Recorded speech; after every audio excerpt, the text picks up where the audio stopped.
Homemade ক্রসেন্টের জন্য ফার্স্টে লাগবে আমাদের ফ্রোজেন পরোটা।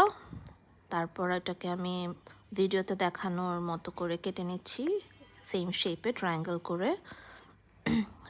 করে কেটে নেওয়ার পরে আমি একটু চিনি অ্যাড করে নিচ্ছি এটার উপরে, ভালো করে ছিটিয়ে দিচ্ছি চিনিটা ছিটিয়ে দেওয়ার পরে এটাকে আমরা নিচের দিক থেকে চিকন পার্টটাতে রোল আপ করে নিলেই হয়ে যাবে আপনার ক্রসেন্টের শেপ।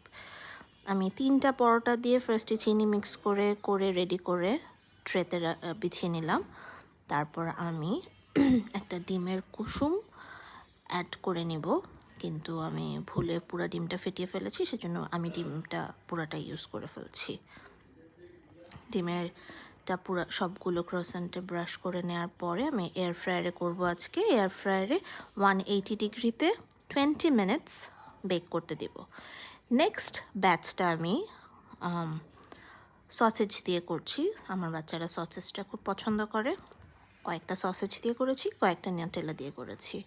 খুবই মজা হয় খেতে, আলহামদুলিল্লাহ। আপনারা দেখতেই পাবেন খুবই মুচমুচে হয়েছে, কালারটাও খুব সুন্দর হয়েছে। আমার বাচ্চারা খুবই পছন্দ করে খেয়েছে। আপনারা বাসায় ট্রাই করবেন এবং অবশ্যই আমাকে জানাবেন কেমন হলো। ধন্যবাদ।